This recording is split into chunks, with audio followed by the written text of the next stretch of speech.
পুরো এপিসোড দেখতে জি5 অ্যাপ এখনই ডাউনলোড করুন। বর্ণালী, তোমার এই ক্লাব যেটার কথা তুমি এক্ষুনি বলছিলে, কিভাবে শুরু হলো, কিভাবে গড়ে উঠলো? দিদি, আমরা মেয়েরা ছোট থেকে বড় হই, তারপরে একটা সময় তাদের বিয়ে হয়, তারপরে ধীরে ধীরে সে মা হয়, একটা সময় বৃদ্ধা হয়ে যায়, আর সংসার, সন্তান বড় করা এসবের মধ্যেই জীবনটা কেটে যায়। কেউ কেউ আছেন যারা হয়তো চাকরিতে যুক্ত থাকেন বা বিভিন্ন কিছুর মধ্যে, কিন্তু বেশিরভাগ মায়েরাই তাদের মনের কিছু সুপ্ত বাসনা, সুপ্ত কিছু তাদের প্রতিভা, সেগুলো কিন্তু এভাবেই বয়ে চলে যায়। জীবনের একটা পর্যায়ে গিয়ে তারা মনে করেন যে জীবনটাকে কি করলাম জীবনে। এই যে মানে একটা ভাবনা বলুন, বা আমি সামনে থেকে দেখেছি যে একজন মেয়ে তার জীবনের প্রত্যেকটা মুহূর্তে শুধু আঘাত এবং তার অপমান, অসম্মান এগুলো পেয়ে, কিন্তু সেটা দিয়েছে 100 ভাগেরও হয়তো বেশি, কিন্তু পায়নি কিছুই। তখনই আমার মনের মধ্যে ছিল যে এত কেন পরাধীনতা। একটা মেয়ে তো তার সংসারটাকে এগিয়ে নিয়ে চলছে, যে তার সন্তান জন্ম দিচ্ছে, সব থেকে বড় কথা, এবং যারা তার গায়ে হাত তুললো তাদেরকে কিন্তু একদিন সেই কোনো মেয়ে বা মাই জন্ম দিয়েছে। তো মনের মধ্যে আমার ইচ্ছাটা ছিল যে আমি এদের নিয়ে কিছু কাজ করব, কিন্তু সেটা আমার উপযুক্ত সময় ছিল না। আমি বিগত 6 বছর ছত্তিশগড়ে ছিলাম এবং ওখানে আমি হসপিটালে জব করতাম। তারপরে আমি 2016 সালে কলকাতা চলে আসি এবং আজকে বিগত 8 বছর আমার এই উত্তরণ, এবং এই উত্তরণের মূল কাজই হচ্ছে সুপ্ত প্রতিভাকে এগিয়ে নিয়ে আসা সেই সমস্ত মা মাসিদের যারা একটা সময় তাদের মনের ইচ্ছাগুলো পূরণ করতে পারেনি। সুজাতা দি অরুণাচল প্রদেশ থেকে এসেছে। হ্যাঁ দিদি, অরুণাচল প্রদেশ থেকে এসেছি। এখানে আমার যেহেতু বাপের বাড়ি শ্বশুর বাড়ি দুটোই এখানে, তো আমি মেয়ের ভ্যাকেশন বলে এসেছিলাম কিছুদিনের জন্য। তো ক্লাবের নাম বললে নামঘর মহিলা গ্রুপ। এই নামটা কিভাবে এলো? আমাদের এখানে যেমন আমরা মন্দির বলি, যেমন দুর্গা মন্দির, কালী মন্দির, তো ওখানে মন্দিরটাকেই নামঘর বলে বলে। মানে অরুণাচলে সবাই তাই বলে? হ্যাঁ, অরুণাচল বলে না, এটা আসামের মানে কথা। আসামে মন্দিরকে নামঘর বলে। তো আসামিসদের মন্দির আছে। প্রথমে আমরা পুজো আচ্ছাই করতাম, রবিবার রবিবার নাম কীর্তন এইগুলো করা হতো। তারপর যখন লকডাউন এলো তখন সবার মধ্যেই সবাই একটা, আমরা যেহেতু বাইরে থেকেই বেশিরভাগ লোক গেছি, তো ওখানে একটা চেক গেট থাকে, সেই চেক গেটটা মানে তখন লক করে দিল, আমরা না বেরোতে পারবো না ঢুকতে পারবো। ওই এরিয়ার মধ্যেই আমরা যে মানে বসবাস করা, আর সেই সময় কিছু নেই আর অরুণাচলে, মানে একটা ডিপ্রেস টাইপের হয়ে গেলাম সারাদিন ঘরে থেকে থেকে। তো এইরকমভাবে থাকতে থাকতে আমি আমার সাথে আরও কতগুলো মহিলা মিলে একদিন ওই আমরা মন্দিরে সব সময় যাই, যে কিছু আমাদের করার দরকার, কারণ আমাদের হাজবেন্ডরা যেহেতু সরকারি চাকরি করে, সেহেতু আমাদের খাওয়া পড়ার কোনো অভাব হচ্ছে না। কিন্তু ওখানে ট্রাইবেল গ্রুপ যারা আছে তাদের নিত্য আনা, নিত্য খরচা এরকম টাইপের বেশিরভাগই লোকই। তো তাদের দেখলাম তখন মিনিমাম তাদের নুন ভাত খাওয়ার মতো সামর্থ্য নাই। তারপরে আমরা ঘর থেকেই চাল ডাল আলু এরকম নিয়ে একদিন খিচুড়ি করলাম, দিয়ে তাদের খাওয়ালাম সবাইকে। বাচ্চারা খুবই খুশি হলো, অনেকে আবার টিফিন কৌটাও নিয়ে এলো, আমার দাদার জন্য, আমার মার জন্য দাও। তো সেটা দেখে আমাদের খুব উৎসাহ হলো। প্রথমে রবিবার রবিবার হতো জিনিসটা, তারপর রবিবার বুধবার 2 দিন করে করা হলো। খুবই ভালো লাগছে, মনেরও একটা ভীষণ শান্তি লাগছে। প্রথম আমরা নিজেরাই এই ফান্ডটা তৈরি করতাম। এইভাবে করতে করতে কিছুদিন যাওয়ার পর লকডাউন প্রায় 1-1.5 বছর হয়ে গেল। তখন দেখলাম ওখানের বাচ্চারা তো পড়াশুনো হচ্ছে না, যে যেটুকু জানি ওদের পড়ানো শুরু করলাম। তো দেখলাম অনেক বাচ্চা এলো, অনেক মা বাবারাও তাদের পাঠালো, সেইভাবে আমরা পড়াতে শুরু করলাম।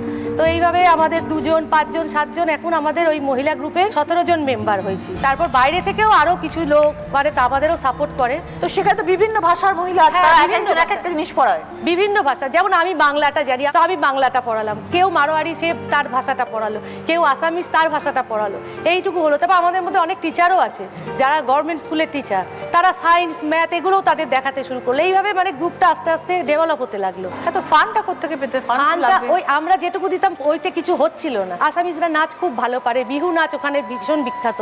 তো বাচ্চাদের নিয়ে বিহু প্রোগ্রাম করে করে, মানে ওখানে বৈশাখ মাস হলে না সবার বাড়িতে গিয়ে গিয়ে বিহু দেখানোটা খুব একটা কালচারের মধ্যে পড়ে। এটা মানে সবাই শগুন মতো মনে করে। আমাদের বাড়িতে যেমন হরিনাম আসলে আমরা ফিরিয়ে দিতে পারি না, ওটা ওদের বিহু ডান্সটা, কালচারাল ডান্সটা ওরকম যদি কারোর বাড়ি যাই না, একটা ডোনেশন দেয়, সেটা ওখানে 500-1000-এর ওপরই হয়। এইভাবে আমরা সব 1 মাস ধরে সবার বাড়ি গিয়ে গিয়ে এই ফান্ডটা জমা করি। অনেকদিন হয়ে গেছে। ক্লাব কবে তৈরি হয়েছে? 2001 সালে প্রতিষ্ঠিত। অনেক দিন হয়ে গেছে। কিভাবে শুরু হলো এই ক্লাব? আমরা মহিলারা তো সংসারের একটা জালের মধ্যে আবদ্ধ থাকি। কেউ হয়তো চাকরি করে, কিন্তু সেই সংসারটাকে সুন্দর করে এগিয়ে নিয়ে যেতে কিংবা চাকরির জায়গায়ও সুন্দর তার নিজের জায়গাটাকে রাখার জন্য আমাদের তো সুস্থ থাকতে হবে মনের দিক থেকে, শরীরের দিক থেকে। কিন্তু মনের দিক থেকে আমরা সেই মেন্টাল ফুডটা পাই কি? এই একঘেয়েমি চলে আসে। সেই মেন্টাল ফুডটার জন্য ভেবে পাড়ার কিছুজন মহিলা মিলে এই ক্লাবটা তৈরি করা হয়। স্পেশালি এটা আমাদের একটা সাংস্কৃতিক ক্লাব। আমরা নানান কবিতা, গান, নাচ এইসবের মধ্যে থাকি, আর সোশ্যাল ওয়ার্কও করি আমরা। আর মাসে 2 দিন বসা হয়, সেই দিন আমাদের এই গান, নাচ, কবিতা সবাই যে যা পারে করি। কিছু খেলা হয়, কুইজে কোশ্চেন করা হয়, 2টো পুরস্কার থাকে, সেটাও একটা আনন্দের সঙ্গে সবাই ওই 80 বছরে যিনি তিনিও মজার সাথে করছেন এবং প্রাইজ পেলে কি আনন্দ। আর সবথেকে বড় কথা, ওনাদের ছেলেমেয়েরা অনেকেরই এখন সবাই বাইরে। হ্যাঁ, এই যে আনন্দের মধ্যে থাকে সেটা সত্যি প্রকাশ করা যায় না। আর আমরা সোশ্যাল ওয়ার্ক করি, ওল্ড এজ হোমে যাই, সেখানে গিয়ে তাদের সাথে একটা সারাদিন কাটায়। তারা গান, কবিতা আমাদেরকে শোনায়, আমরা শোনাই, ওটাও খুব আনন্দ পাই আমরা। থ্যালাসেমিয়ার একটা সংস্থা আছে, সেখানে যাই, সেই বাচ্চাগুলোকে নিয়ে সারাদিন আমরা আনন্দ করি, তাদের জন্য কিছু খাবার নিয়ে যাই এবং তারাও ওই ছোট্ট ছোট্ট বাচ্চাগুলো অসুস্থ, কিন্তু কি সুন্দর গেলে কি আনন্দ পায় আর আমাদের সাথে কি সুন্দর করে সময় কাটায়। তার মানে আপনাদের সোশ্যাল ওয়ার্কও হচ্ছে, আবার সোশ্যাল ওয়ার্ক হয়।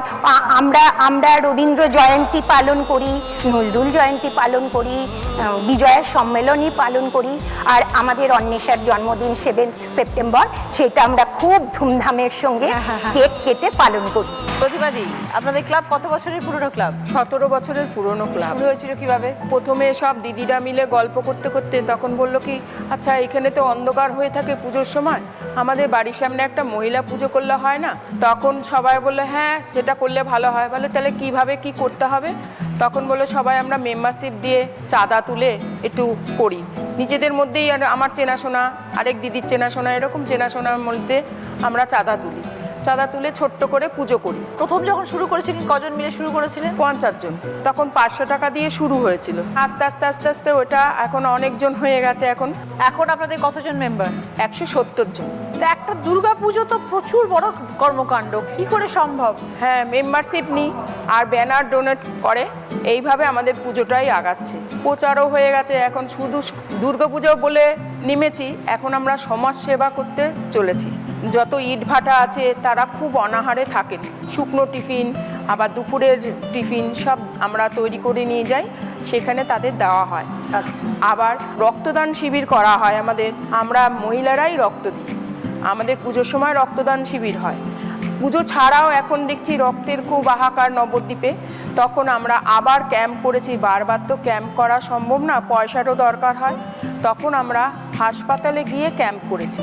আর আমাদের এই সেবার জন্য আমাদের প্রত্যেক মাসে মাসে আমরা টাকা জমাই, সেই টাকার থেকে, ওই ফান্ডের থেকে আমাদের এইগুলো খরচা করা হয়।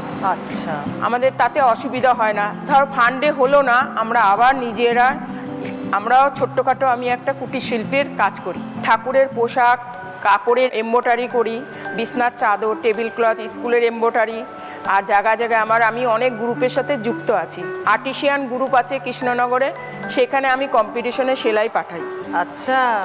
জি5 ডাউনলোড করুন আর সব এপিসোড দেখুন একদম ফ্রি।